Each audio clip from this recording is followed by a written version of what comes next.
തമിഴ് ജനതയുമായി ബന്ധപ്പെട്ട കേന്ദ്ര വിദ്യാഭ്യാസ മന്ത്രിയുടെ പ്രസ്താവനയെ ചൊല്ലി രാജ്യസഭയിൽ പ്രതിപക്ഷ ബഹളം. തമിഴ് ജനതയെ അപമാനിച്ച കേന്ദ്രമന്ത്രി ധർമ്മേന്ദ്ര പ്രധാൻ രാജിവെക്കണമെന്ന് രാജ്യസഭാ പ്രതിപക്ഷ നേതാവ് മല്ലികാർജുൻ ഖർഗെ ആവശ്യപ്പെട്ടു. പ്രതിപക്ഷത്തിന്റേത് പാർലമെന്റിനെ അപമാനിക്കുന്ന നടപടിയെന്ന് JP നദ്ദ പറഞ്ഞു.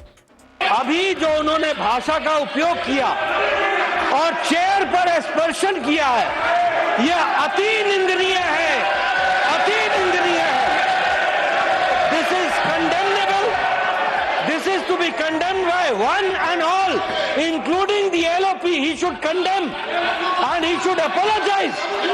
जो शब्द का उपयोग किया है चेयर के प्रति, जो the word and the language used against the chair, it is unpardonable.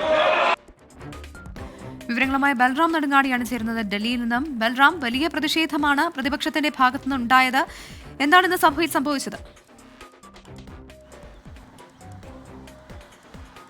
Pravitha, കഴിഞ്ഞ 2 ദിവസമായി പാർലമെന്റിന്റെ ഇരുസഭകളിലും ഈ ദേശീയ വിദ്യാഭ്യാസ നയവുമായി ബന്ധപ്പെട്ടുള്ള വിഷയം പ്രതിപക്ഷം ഉന്നയിക്കുന്നുണ്ട്. കഴിഞ്ഞ ദിവസം ഈ വിഷയം ഉന്നയിച്ച് പ്രതിപക്ഷാംഗങ്ങൾ ബഹളം വെച്ചപ്പോൾ, പ്രത്യേകിച്ച് തമിഴ്നാട്ടിൽ നിന്നുള്ള DMK അംഗങ്ങൾ ബഹളം ഉയർത്തിയപ്പോൾ കേന്ദ്ര വിദ്യാഭ്യാസ മന്ത്രി ധർമ്മേന്ദ്ര പ്രധാൻ നടത്തിയ പരാമർശമാണ് വിവാദമായിരുന്നത്. സംസ്കാരശൂന്യർ എന്ന പരാമർശം അദ്ദേഹം നടത്തിയതിനെ വിമർശിച്ച് കനിമൊഴി രംഗത്ത് വരികയും അദ്ദേഹം തന്റെ പരാമർശം പിൻവലിക്കുകയും ചെയ്തിരുന്നു. ഖേദപ്രകടനം നടത്താനും കേന്ദ്രമന്ത്രി തയ്യാറായിരുന്നു. എന്നാൽ ഈ വിഷയം പാർലമെന്റിന്റെ ഇരുസഭകളിലും ഇന്ന് പ്രതിപക്ഷാംഗങ്ങൾ ഉന്നയിച്ചു.